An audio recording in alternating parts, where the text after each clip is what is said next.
Good evening, everyone. My name is Leonard V. Peña. Today, I will discuss three important concepts in the contemporary world that greatly affect our daily lives.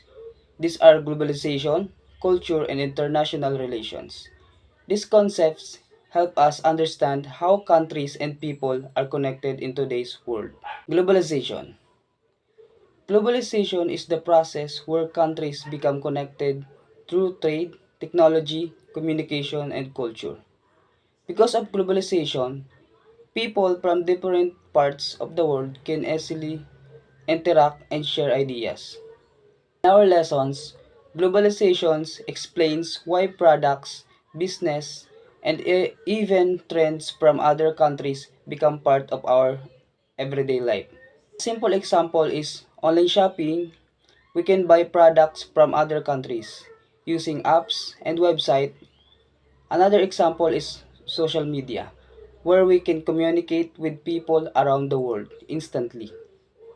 Globalization helps countries grow economically and makes communication faster and easier. So, number two topic was culture. So, culture refers to the beliefs, traditions, language, practices, and way of life of a group of people. So, in the contemporary world, we learned that culture shapes people's identity and behavior. Different cultures make every country unique. One example is how Filipino celebrate fiestas and value close family relationships. We also experience cultural exchange through music, food, movies, and fashion from different countries.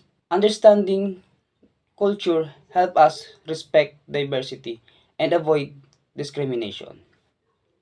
So the topic three topic is international relations. International relations refers to how countries interact and cooperate with one another.